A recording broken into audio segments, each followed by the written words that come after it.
वाल्मिकला 14 दिवसांची न्यायालयीन कोठडी आता सुनावण्यात आली। खंडणी मकोका प्रकरणी 14 दिवसांची कोठडी सुनावण्यात आली। व्हीसीद्वारे बीड न्यायालयात वाल्मिकची सुनावणी पार पडली। मकोकामुळे कराडला जामीन मिळणं आता कठीण झालंय। सरपंच संतोष देशमुख खून प्रकरणात मकोका अंतर्गत अटकेत असलेल्या वाल्मिकला बीड न्यायालयाने आता 14 दिवसांची न्यायालयीन कोठडी सुनावली।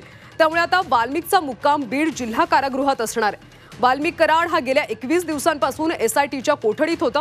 कोठडीची मुदत संपल्यानंतर वाल्मिकला आज बीडच्या विशेष मकोका न्यायाधीश सुरेखा पाटील यांच्यासमोर व्हर्च्युअली हजर करण्यात आले।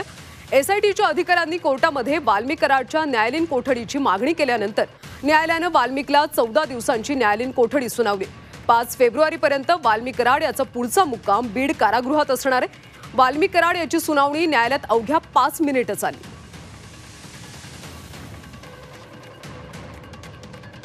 वाल्मिकची बीड न्यायालयात सुनावणी कशी झाली पाहूयात।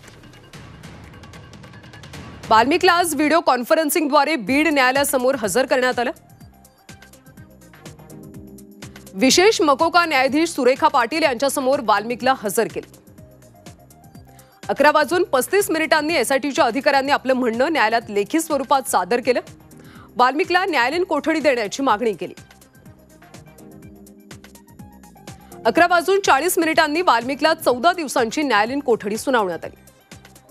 अवघ्या 5 मिनिटात न्यायालयीन सुनावणी संपली। वाल्मिकची आता एसआयटीतून न्यायालयीन कोठडीत रवानगी झाली। वाल्मिकचा पुढचा मुक्काम बीड कारागृहात असणार।